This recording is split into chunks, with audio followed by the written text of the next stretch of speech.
Hello guys, welcome to Kollywood கோட்டை. இன்றைக்கி நம்ம கோட்டையில் என்ன வீடியோ பற்றி பார்க்க போகிறோன்னா, நடிப்பின் நாயகன் ரோலெக்ஸ் சூர்யா சாரோட மரண மாஸ் வெயிட்டிங்கில் இருக்கும் வாடிவாசலை பற்றி ரீசெண்டாக ப்ரொடியூசர் கொடுத்த அட்டகாசமான அப்டேட்டை பற்றி தான் இந்த வீடியோவில் நம்ம இன்றைக்கி பார்க்க போகிறோம். ரோலெக்ஸ் சூர்யா சார் பிளட்ஸ் எல்லாரும் வாடிவாசல்லேருந்து ரொம்ப நாளாக அப்டேட்டை காணோம் அப்படின்னு நினச்சிட்டு இருந்திருப்பீங்க. ஸோ உங்களுக்காக ரீசெண்டாக ஒரு இன்டர்வியூவில் கலைப்புலி எஸ் தானு அவர்கள் வாடிவாசலை பற்றி சில அப்டேட்ஸ் கொடுத்துருக்கிறாரு. ஸோ அவர் என்ன சொல்லியிருக்கிறாரு அப்படின்றத நீங்களே கொஞ்சம் கேளுங்களேன். வெற்றிமாறன் கூட தொடர்ச்சியாக பயணம் பண்ணுறது அது எப்படி சார் இருக்கு?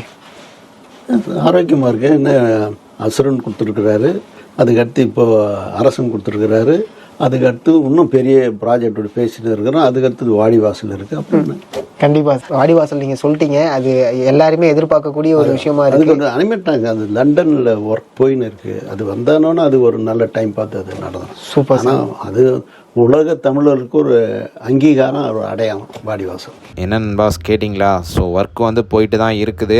ஒரு நல்ல டைம் பார்த்து அந்த படத்தை தொடங்குவோம் அப்படின்ற மாதிரி ப்ரொடியூசர் கலைப்புலி எஸ் தானு அவர்கள் அந்த இன்டர்வியூவில் சொல்லியிருக்கிறாரு. ஸோ யாரும் படம் ட்ராப்பு அப்படின்லாம் நினைக்க வேணாம், சும்மா தரமாக படம் உருவாகிட்டு இருக்குது. ஸோ சூர்யா சார் பிளட்ஸ் யாரெல்லாம் படம் தொடங்குறதுக்காக பயங்கர ஆவலாக காத்துட்ருக்கீங்கன்னு மறக்காமல் நம்மளோட கமெண்ட் பாக்ஸில் சொல்லுங்கள். அண்ட் ஆல்சோ ப்ரொடியூசர் கொடுத்த அப்டேட்டை பற்றி நீங்கள் என்ன நினைக்கிறீங்க அப்படின்றதையும் மறக்காமல் நம்மளோட கமெண்ட் பாக்ஸில் சொல்லுங்கள். Rolex Suriya sir fans. மேலும் பல காலிவுட் அப்டேட்ஸை தெரிந்து கொள்ள எங்கள் சேனலை சப்ஸ்கிரைப் பண்ணுங்கள். நன்றி.